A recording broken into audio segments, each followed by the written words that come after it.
Bem-vindos, alunos, ao item 3 da unidade 1.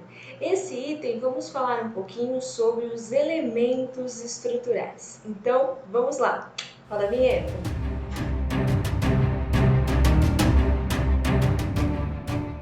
Bom, então vamos falar sobre elementos estruturais. Por que vamos falar sobre isso? Bom, porque os sistemas estruturais, eles são compostos por um conjunto de elementos. Elementos estes dispostos de maneira racional e adequada, tá? O objetivo desse sistema é transmitir as cargas desde lá de cima até a base da nossa estrutura, tá?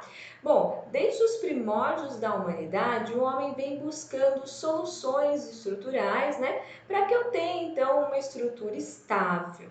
Então, nós vamos primeiro estudar os elementos estruturais isoladamente e depois nós vamos entender como formar estas soluções, esses arranjos estruturais, tá bom? Bom, de uma forma geral, né, o sistema estrutural então é composto por elementos e os elementos são compostos aí por componentes. Podemos entender então os componentes como a menor fração utilizada na produção do elemento. Então, vamos lá para um exemplo. Se eu tiver um elemento de viga em concreto armado, quais são os componentes? Os componentes são o concreto e a armadura, longitudinal e transversal. É muito importante salientar que para que seja concreto armado, não basta ter os materiais. É necessário que exista solidariedade entre eles. É o que nós vimos no vídeo passado, na unidade passada, tá bom? Bom, então eu vou apresentar para vocês agora os principais elementos estruturais de concreto que podem ser aí utilizados nas mais diversificadas concepções estruturais, tá? Bom, vamos lembrar que os elementos em concreto armado, eles possuem armaduras que cumprem aí diferentes funções. Em princípio, né, essas armaduras devem ser dispostas de modo a poder absorver efetivamente as tensões de tração, tá? No entanto, também podem ser utilizadas como armadura de compressão, caso em que são simples substituições do próprio concreto, certo?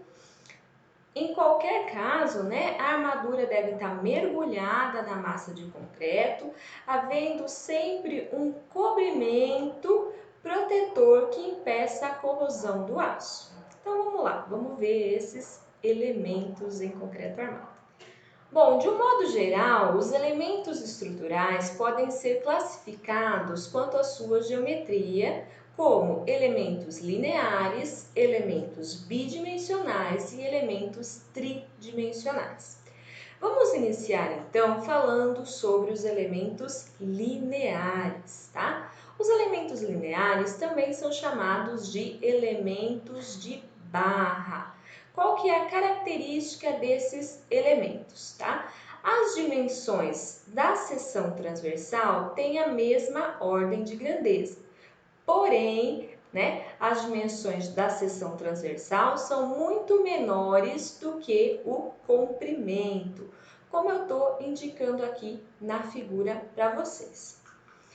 Bom, e o que se encaixa aí como elemento linear, tá?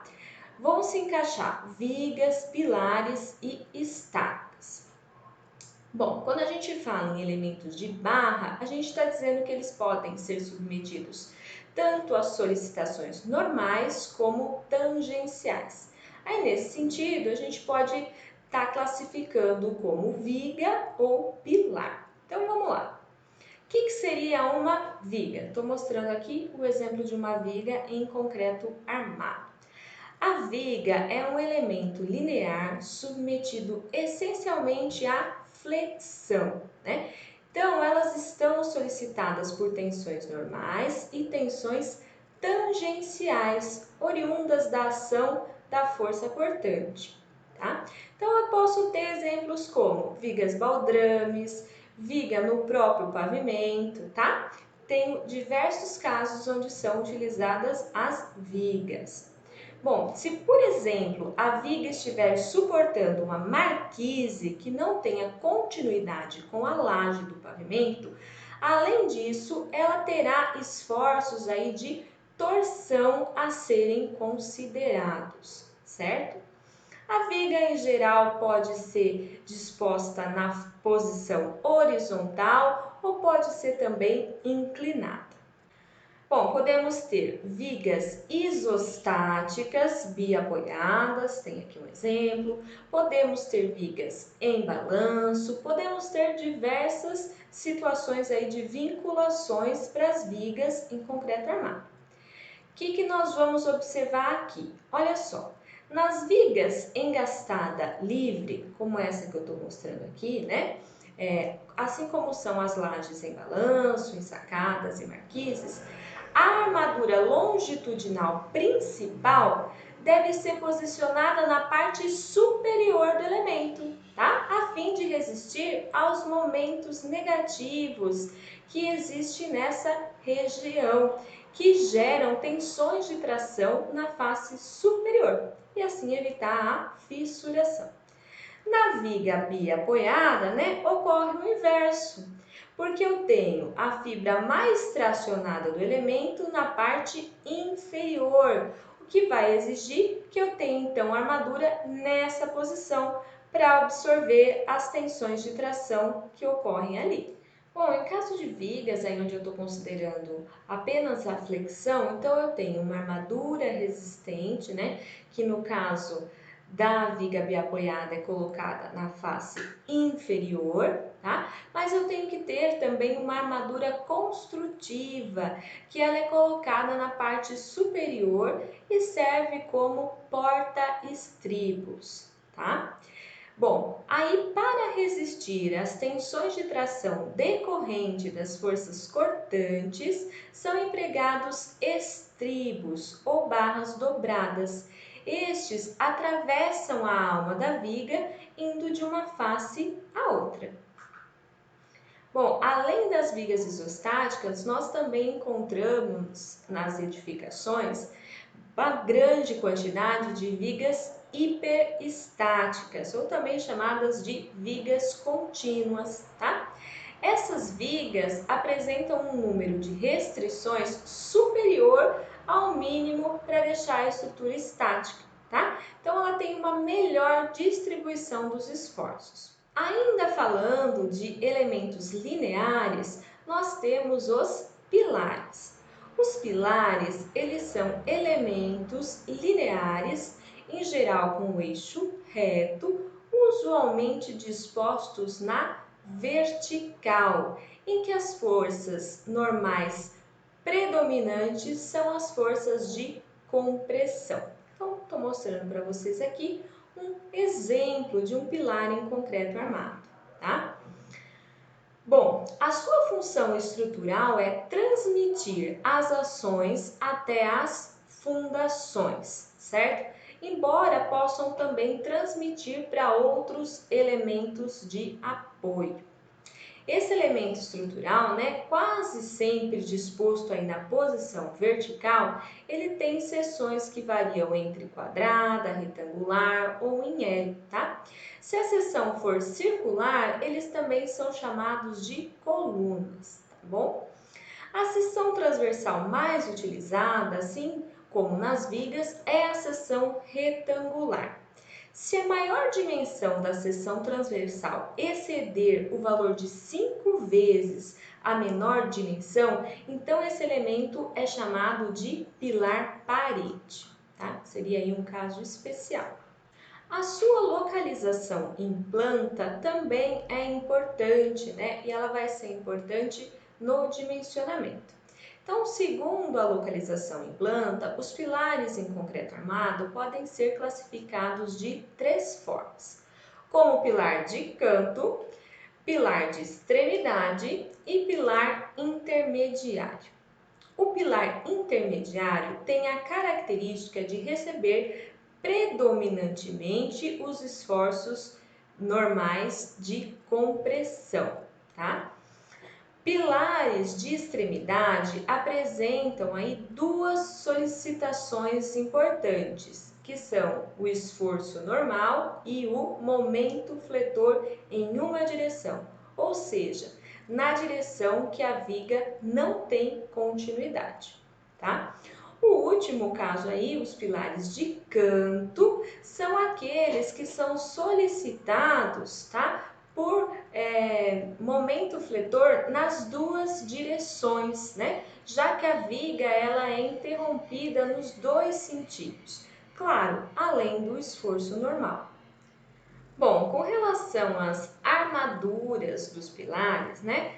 Elas em geral estão comprimidas, o que permite a gente diminuir a seção transversal do pilar. E nos casos onde eu tenho pilares aí solicitados a flexo-compressão, eu posso ter parte da armadura comprimida e parte da armadura tracionada. O último elemento aqui que eu vou destacar como elemento linear é a estaca. A estaca, tá, é um elemento aí de fundação que são destinados a transmitir as ações ao solo por meio do atrito ao longo da superfície de contato e pelo apoio da ponta inferior no solo. Vamos agora falar dos elementos bidimensionais. Estes elementos apresentam duas dimensões da mesma ordem de grandeza e muito maiores que a terceira dimensão, chamada aí de espessura. São chamados então de elementos de superfície. Bom, exemplos: lajes, paredes de reservatório, muro de arrimo, entre outras coisas. A gente tem aqui uma classificação importante, né? Quando eu estou falando de elementos de superfície planos. Eles podem ser classificados como placa ou como chapa. Então, estou mostrando aqui para vocês a diferença entre elas. Na placa, o carregamento atua perpendicularmente ao seu eixo. É o caso das lajes. Então, elas vão estar predominantemente solicitadas a flexão. Já nas chapas, o carregamento está contido no seu plano. É o caso da viga parede. Bom, agora vamos falar um pouquinho sobre os tipos aí de elementos bidimensionais. Vou começar aqui falando sobre as lajes, tá? Bom, as lajes têm a função de receber ações verticais do pavimento. Essas lajes, elas podem ser de diferentes formas também. Elas podem ser lajes maciças ou lajes nervuradas, podendo ser moldadas no local ou ainda pré-fabricadas, tá? Elas podem ser também parcialmente pré-fabricadas. Então, dependendo do projeto, a gente pode escolher diferentes tipos de laje, tá? Então, entre as opções mais utilizadas estão justamente as lajes maciças e as lajes nervuradas unidirecionais formadas por vigotas pré-moldadas. Então, vamos falar brevemente sobre essas duas. Então, estou mostrando aqui para vocês uma laje maciça, tá? Então, na laje maciça, a espessura é mantida constante e podem ser inteiramente moldadas no local ou conter algum elemento pré-fabricado. As lajes, né, com nervuras pré-moldadas, elas possuem então as nervuras que já vem pronta de fábrica e tem uma parte que é moldada no local. Então, na zona de tração para momentos positivos estão localizadas as nervuras, entre as quais são colocadas aí um material inerte. Bom, nós vamos falar bastante desse tipo de laje na próxima aula, tá? Estou mostrando aqui uma figura apenas para exemplificar. A grande vantagem de se utilizar esse tipo de laje, tá, é a economia em formas e em cimbramentos, já que os elementos pré-fabricados ajudam nessa etapa, tá? Bom, entretanto, a gente tem que pensar aí com relação ao transporte desses elementos pré-fabricados. Uma outra possibilidade são as lajes nervuradas em duas direções. O que significa isso? Significa que as nervuras estão distribuídas nas duas direções, tá? Podem ser utilizados, por exemplo, os moldes plásticos, como eu estou mostrando aqui para vocês, para poder, né, produzir esse tipo de laje, né? Esse tipo de laje também proporciona grande redução do consumo de concreto, tá? Porém, as nervuras ficam aparentes no teto. Então, pode ser aí que em algum projeto onde isso seja relevante, né, a parte estética, impeça a utilização desse tipo de laje. Então, pode ser também empregado isopor, que é concretado junto com a laje, e nesse caso o isopor fica perdido na laje, ele não é reutilizado, porém aumenta aí o conforto térmico e acústico. Outro tipo de laje é a laje alveolar. É uma laje pré-fabricada e também pode ser feita aí com elementos protendidos, tá? Bom, ainda como solução para os pavimentos, nós podemos ter as lajes sem viga, que são aquelas que se apoiam diretamente nos pilares, estando a eles diretamente ligadas, né? Na ligação entre a laje e os pilares pode haver os capitéis, né? Que são troncos de prisma ou de cones, né? Em concreto armado, projetados justamente para diminuir as tensões de cisalhamento nessa região e evitar a punção da laje na região do pilar. Falando ainda dos elementos bidimensionais, nós temos os elementos que não têm aí a superfície plana, que são os elementos tipo casca. Estou mostrando aqui alguns exemplos para vocês. Finalmente chegamos aos elementos tridimensionais, dos quais eu vou destacar o bloco de fundação e a sapata. Bom, qual que é a característica destes elementos? Eles possuem as três dimensões da mesma ordem de grandeza, como eu estou indicando aqui para vocês.